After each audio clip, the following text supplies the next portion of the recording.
The Intergalactic Biological Registry had been collecting information about alien species for over 10,000 years. They had files on 47,000 different intelligent species from across the known universe. Every species was different. Some had scales. Some had fur. Some had shells made of crystal. Some breathed water instead of air. But they all had one thing in common. Every single one of them had an apex predator on their home. World Ambassador Vettery had worked for the registry for 300 years. She was an insectoid creature from a species called the crystalline hegemony. Her body was thin and covered in a hard shell that sparkled like diamonds. She had 4 arms, 2 legs, and large compound eyes that could see in almost every direction at once. In all her years of work, she had never been truly surprised. She thought she had seen everything. Then the humans arrived. The meeting was held on Station Prometheus, a massive space station that floated in neutral space between several galactic territories. It was the traditional place for first contact meetings. The station was old and had seen thousands of species take their first steps into the galactic community. Today, it would welcome humanity. Vettery stood in the observation deck with 11 other ambassadors from different species. They had all come to see the new arrivals. The humans had only discovered faster-than-light travel a few years ago. They were young. They were inexperienced. And from the initial scans, they appeared to be incredibly weak. When the human delegation walked through the doors, Vettery felt a strange mix of curiosity and pity. The humans had no natural armor. Their skin was soft and could be cut easily. They had no claws worth mentioning. Their teeth were small and flat. They had no venom, no poison, no natural weapons of any kind. They walked on 2 legs and had only 2 arms. By galactic standards, they looked like prey animals. The leader of the human group was a woman named Commander Lyra Chen.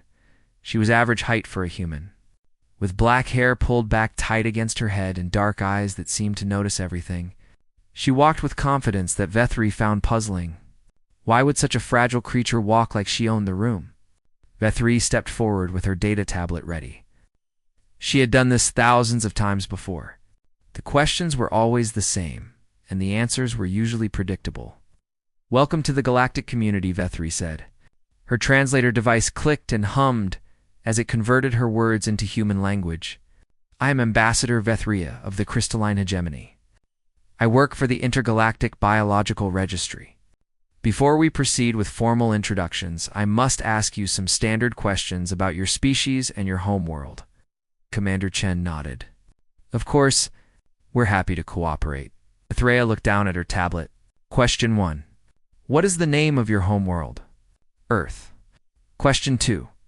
What is the primary atmospheric composition of your world? Nitrogen and oxygen, mostly. Question 3. What is the average surface temperature? About 15 degrees Celsius. The questions continued for several minutes. Vettery recorded everything carefully. The humans answered each question without hesitation. Their world sounded pleasant enough. Not too hot. Not too cold. Plenty of water. A decent amount of land. Nothing remarkable. Then Vettery reached the question that every species answered. The question that defined how a species had evolved. The question that explained everything about their psychology and their place in their world's ecosystem. Question 47, Vettery said.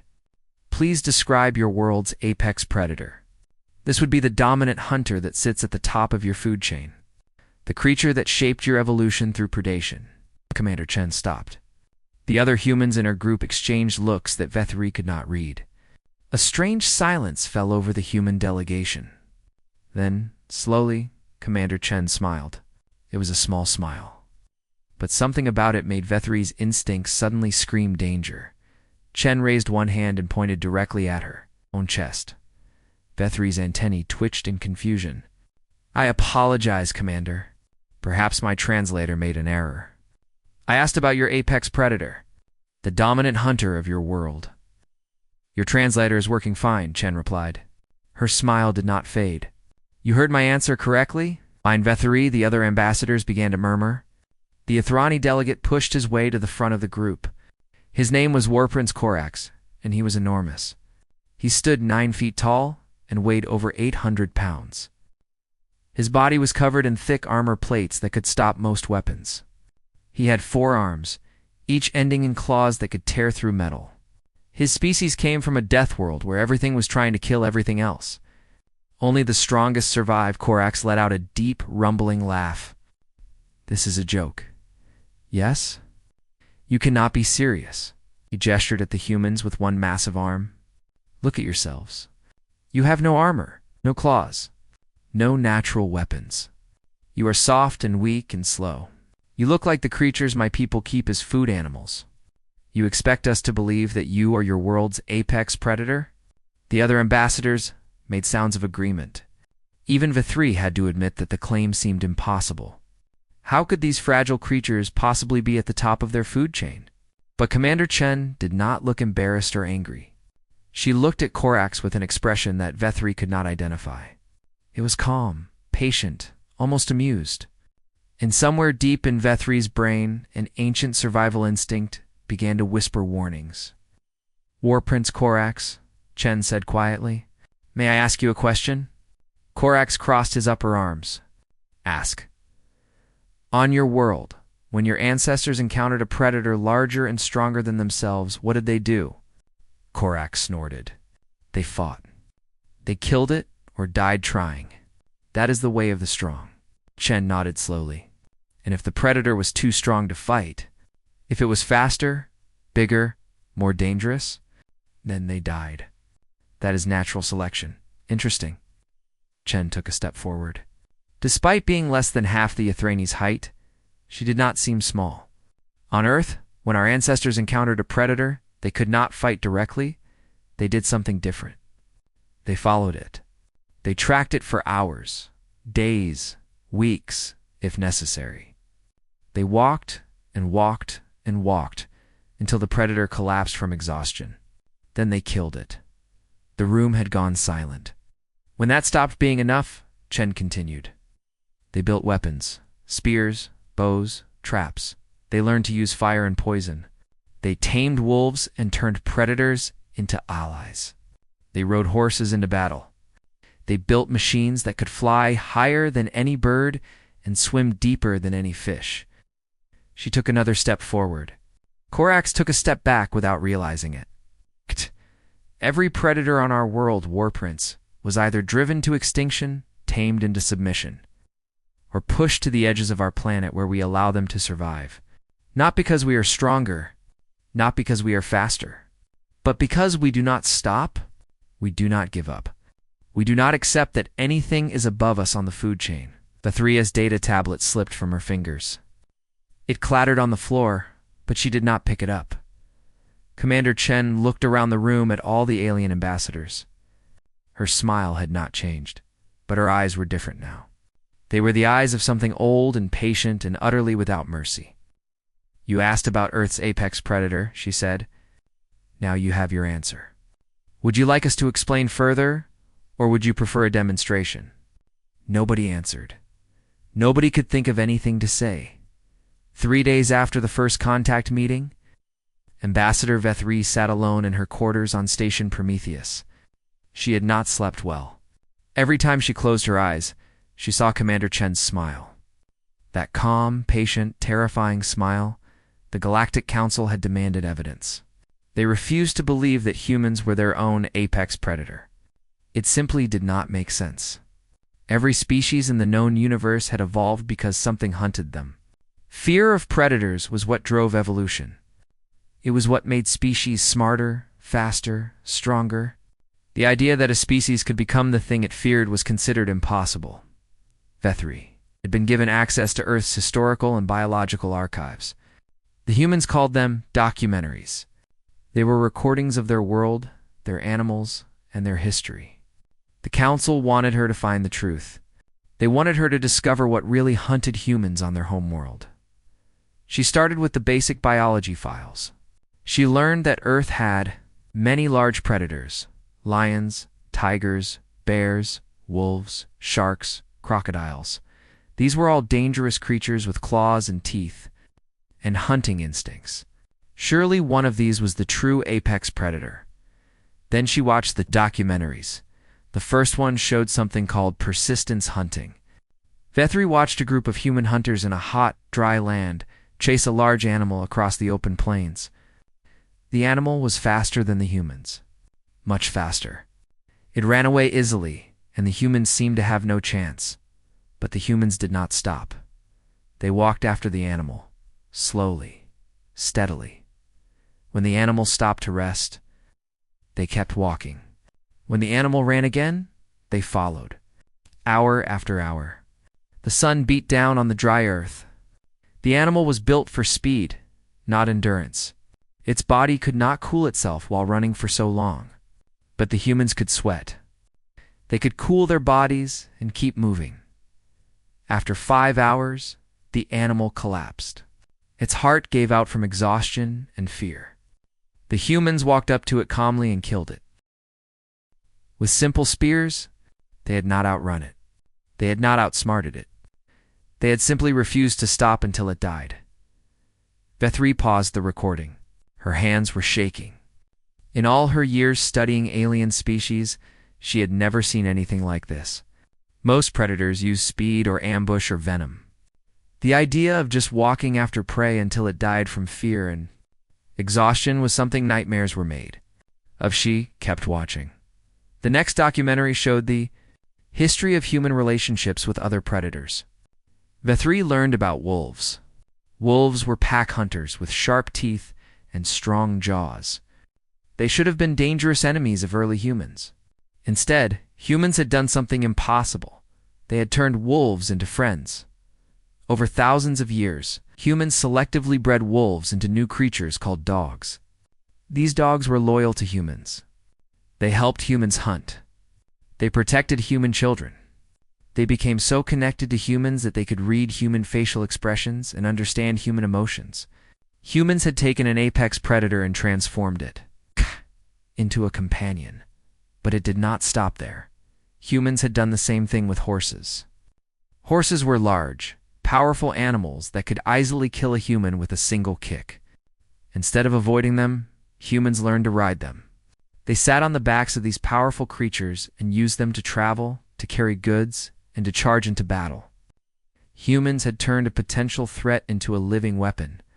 Vethri watched documentary after documentary. She saw humans taming elephants, training birds of prey, keeping venomous snakes as pets.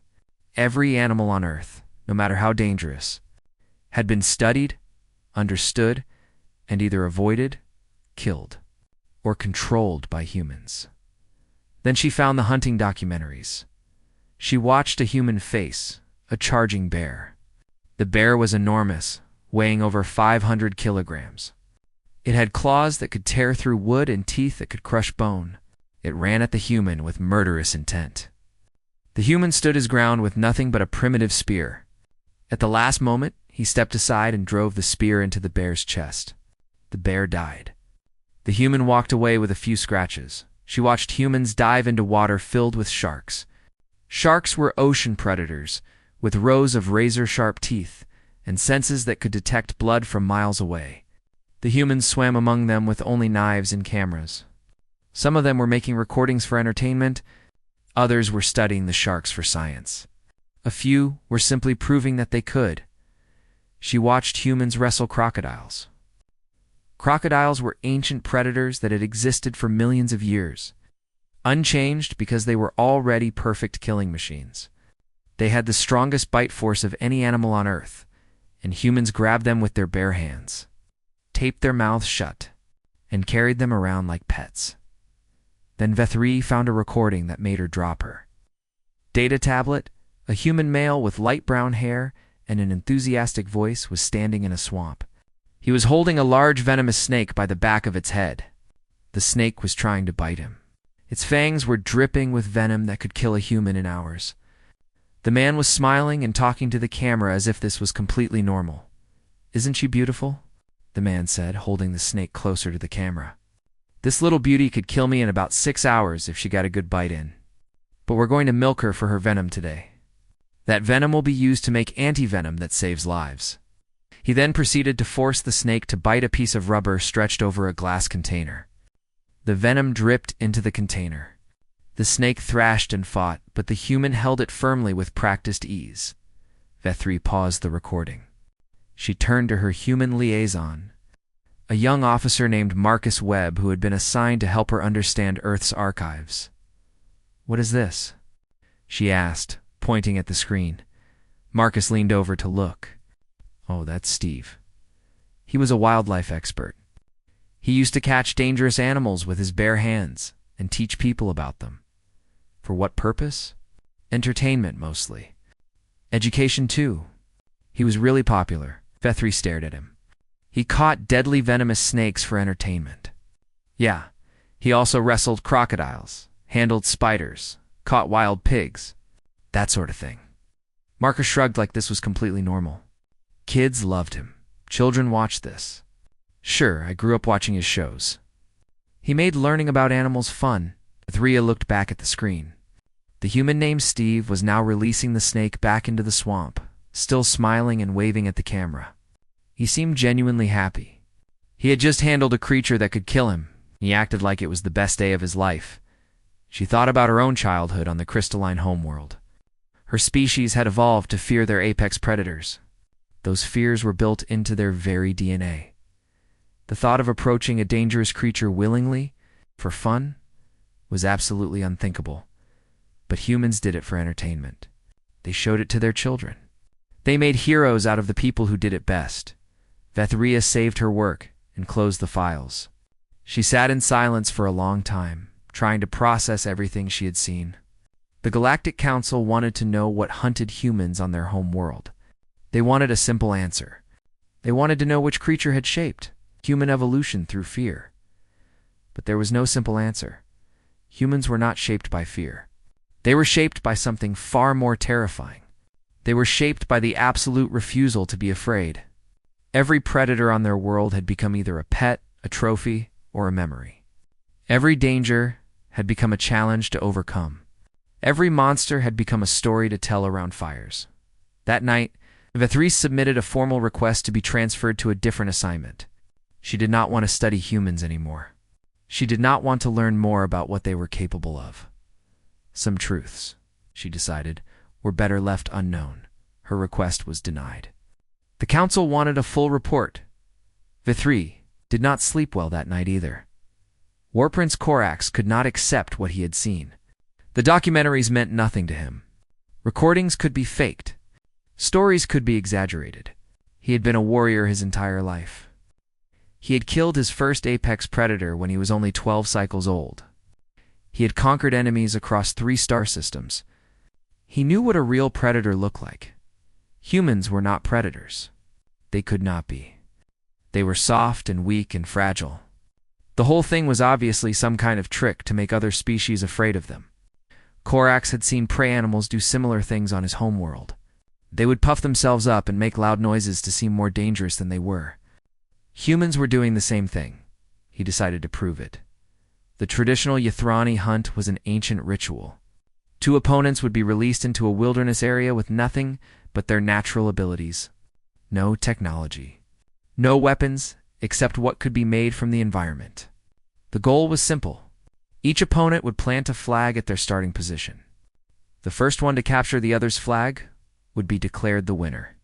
It was a test of hunting skill, survival ability, and pure predator instinct. Corax challenged Commander Chen to the hunt. He expected her to refuse. Any intelligent creature would refuse. He outweighed her by over 700 pounds. He could see in the dark. He could track prey by smell. His armor could stop most weapons. He was the perfect predator. Commander Chen accepted without hesitation. The hunt was held on Sethri 7, neutral moon with dense forests and rough terrain. Observers from the Galactic Council watched from orbit. The rules were explained. Both participants were given survival kits with basic supplies. They were released at opposite ends of the forest, 20 kilometers apart. The hunt would last until someone captured a flag, or until one participant surrendered.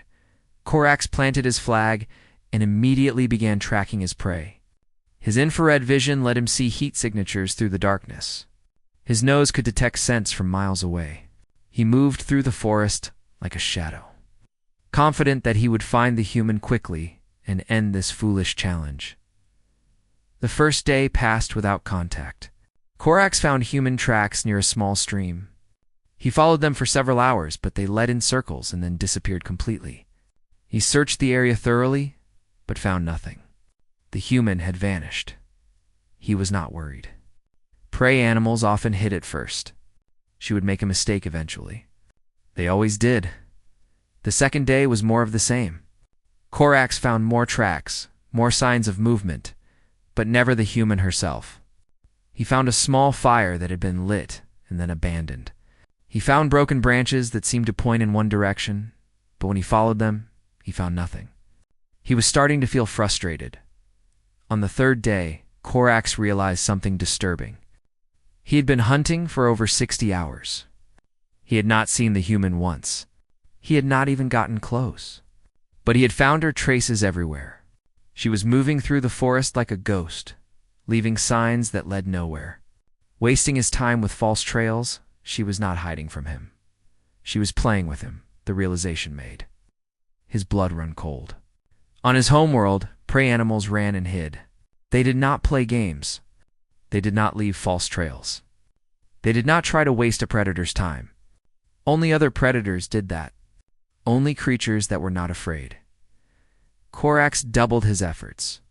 He stopped following trails and started trying to predict where the human would go. He set traps. He waited in ambush. He used every hunting technique his species had developed over thousands of years of evolution. None of it worked.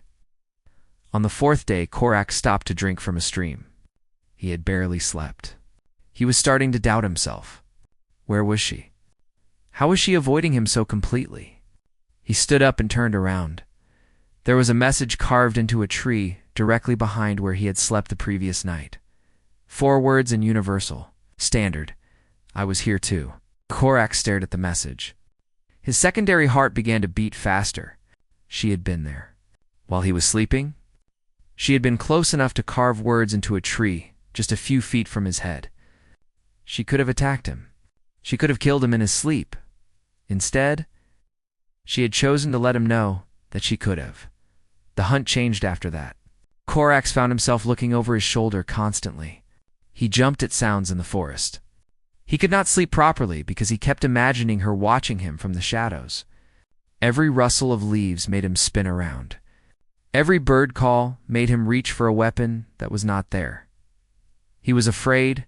The realization hit him like a physical blow. He was a war prince of the Ythroni. He had never been afraid of anything in his life. But now, alone in this forest with a creature half his size and a fraction of his strength, he was terrified. On the 5th day, found another message carved into a tree near where he had eaten his morning meal. You look tired? On the 6th day, he found a small pile of berries left on a rock next to his sleeping spot. There was a note scratched into the dirt. Eat, you need strength. She was feeding him. She was taking care of him like he was some kind of pet. The insult burned worse than any wound. Korax abandoned all strategy.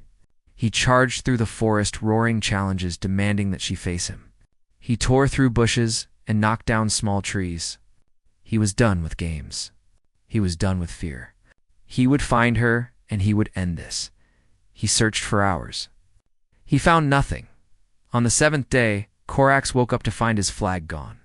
It had been planted at the far end of the forest, 20 kilometers away from his current position. He had placed guards. He had set traps. He had done everything right. But when he looked down at his chest plate, he saw a small handprint pressed in mud. A human handprint. Right over his heart. She had been standing over him while he slept. She had touched his armor. She had taken his flag, and he had not heard a thing. The horn sounded. The hunt was over. Commander Chen emerged from the forest carrying his flag. She was clean and rested. She did not look like someone who had spent a week being hunted. She looked like someone who had spent a week on vacation. Korax walked toward her on shaking legs. The observers were descending from orbit. Soon, this would be official. Soon everyone would know that a war prince of the Ythrani had been defeated by a soft, weak, fragile human. He asked. His voice was hoarse. How did you do it? Chen looked up at him. Her expression was calm and friendly, but her eyes held something ancient and patient. You spent the whole week trying to find me, she said. You never stopped to wonder if I was already watching you. That's the difference between us, War Prince. Your species evolved to chase prey. Mine evolved to pursue predators. We learned patience. We learned to wait. We learned that the most dangerous weapon is not claws or teeth or strength. Ow. It's time. Korax did not respond. He could not think of anything to say. He had entered the forest as a predator. He left it understanding that he had never been anything more than prey. 6. Months after Earth officially joined the galactic community, the Vorath Dominion attacked. The Vorath were a reptilian species that had conquered over 30 worlds. They operated like a hive, with millions of soldiers following the commands of their queens without question. They did not negotiate. They did not trade. They simply took what they wanted and destroyed anyone who stood in their way. For 5,000 years, they had been one of the most feared powers in the galaxy. When they learned about Earth, they saw an easy target. The humans had primitive technology. Their fleet was small and outdated. They had no defensive satellites or orbital weapons platforms. By Vorath calculations, Earth would fall within 6 days. The humans would be processed for biomass, and their planet would become another farming colony. The Queens ordered the invasion. The first wave of Vorath ships entered. Earth's solar system with overwhelming force. 200 warships against Earth's fleet of 23 vessels. The battle lasted for hours. When it was over, 18 human ships had been destroyed. The remaining 5 retreated to the far side of the system. The Vorath began there. Orbital bombardment. They targeted military bases first, then industrial centers, then major cities. Within a week, Earth's surface was scarred with impact craters and burning ruins. Billions of humans died. The planet's infrastructure was shattered. Command structures were destroyed. Supply lines were cut. The Vorath queens expected surrender. Every other species in their history had surrendered at this point. When your cities were ash and your armies were broken, you had no choice but to submit. But no surrender came. Instead, something strange happened. The survivors did not collapse into chaos. They did not turn on each other. They organized. In the ruins of cities, in the depths of forests, in underground bunkers and hidden valleys, humans began to gather. They shared food and weapons and information. They formed groups called resistance cells. Each cell operated independently, making decisions without waiting for orders from above. The Vorath ground forces landed expecting to clean up scattered refugees. They found something very different. The first ambush happened in what had been the city of Berlin. A Vorath patrol of 30 soldiers was moving through the rubble when humans attacked from all directions. The humans had built weapons from pipes and broken machinery. They had created explosives from household chemicals. They fought with knives, clubs, and bare hands. When the battle was over, all 30 Vorath soldiers were dead.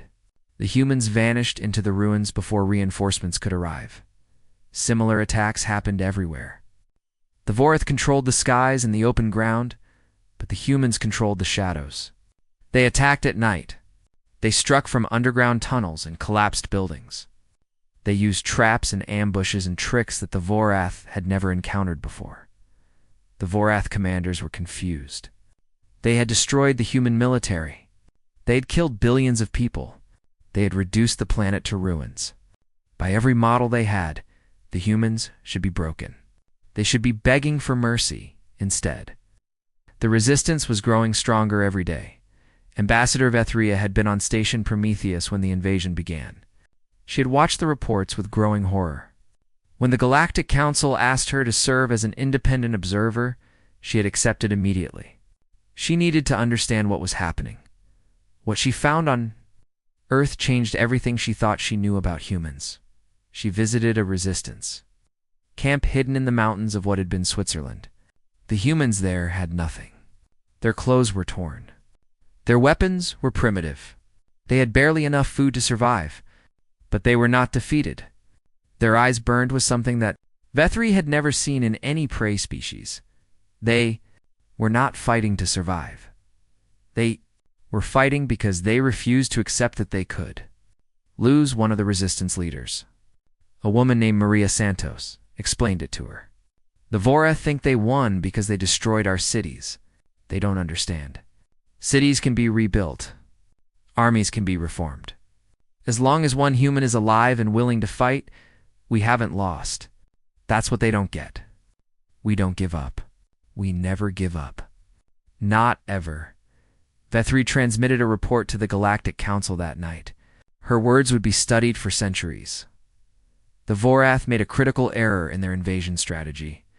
They assumed that destroying human civilization would break the human spirit. They believed that humans, like other conquered species, would submit when faced with overwhelming force and inevitable defeat. They do not understand what humans are. Humans are not a civilization with survival instincts. Humans are the survival instinct. They did not evolve to flee from existential threats. They evolved to face them, adapt to them, and overcome them. Every obstacle makes them stronger. Every defeat makes them more determined. The Vorath have not conquered humanity. They have simply reminded humanity of what it is. The war continued. The Vorath poured more and more troops onto Earth, but they could not stamp out the resistance. For every cell they destroyed, 2 more appeared. The humans learned the Vorath's tactics and adapted. They studied captured technology and found ways to use it against their enemies. 18 months after the invasion began, human resistance fighters captured a Vorath supply ship. They took it apart piece by piece and learned how it worked. Within 3 months, they had built their own version. It was crude and ugly, but it flew. The war moved into space. Human ships began raiding Vorath's supply lines.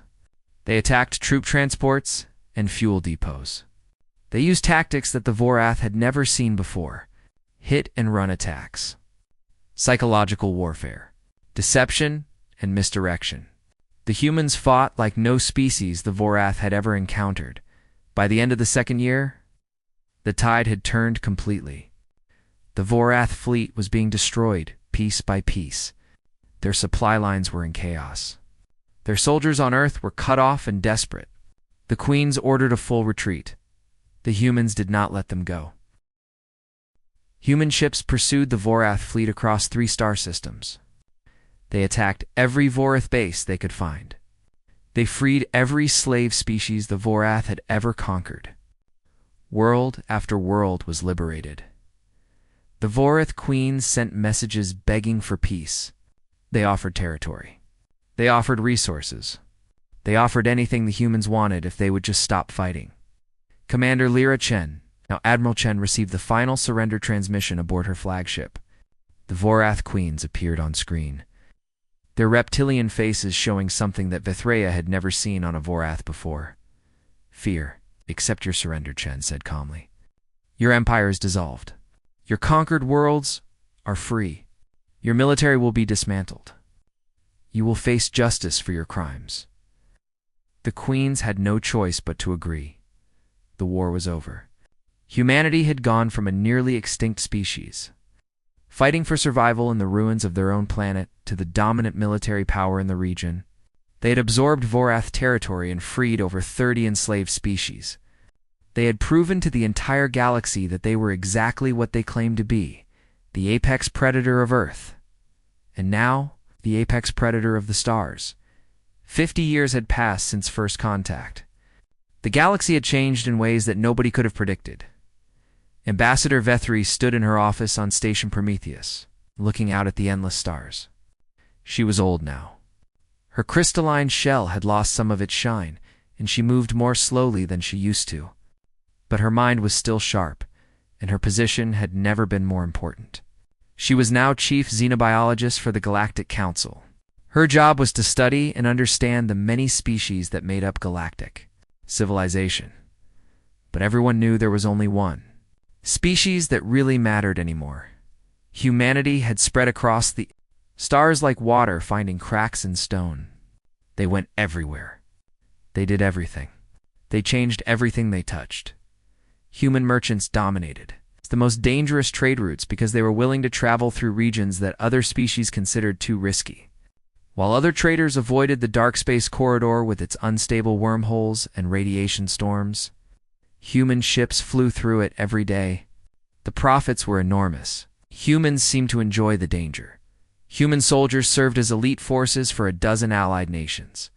When a war was too dangerous for regular troops, when a battle seemed unwinnable, when all hope seemed lost, the call went out for human volunteers. They always came. They always fought. They did not always win, but they never stopped trying.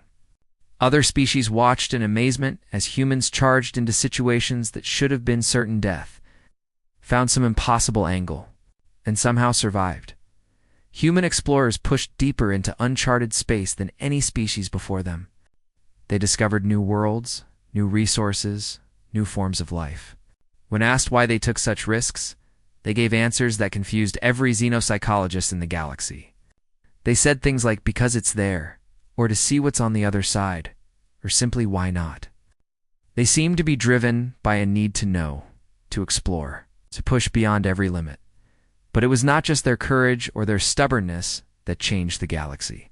It was their strange ability to connect with other species. The Ithrani, once proud warriors who looked down on all other races, now counted humans among their closest allies.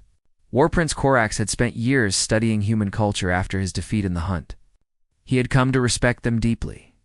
His species had evolved to value strength and courage above all else. In humans, they found both. It's just expressed in different ways. The freed slave species of the former, Varath, Dominion had built monuments to their human liberators. Many of them had adopted human customs and human ways of thinking. They formed trade partnerships and cultural exchanges.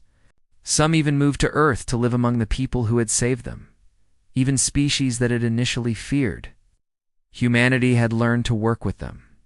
The crystalline hegemony, Vethrius' own people, had signed mutual defense treaties with Earth. Human ambassadors served in courts across the galaxy. Human artists and musicians and writers had found audiences on hundreds of worlds.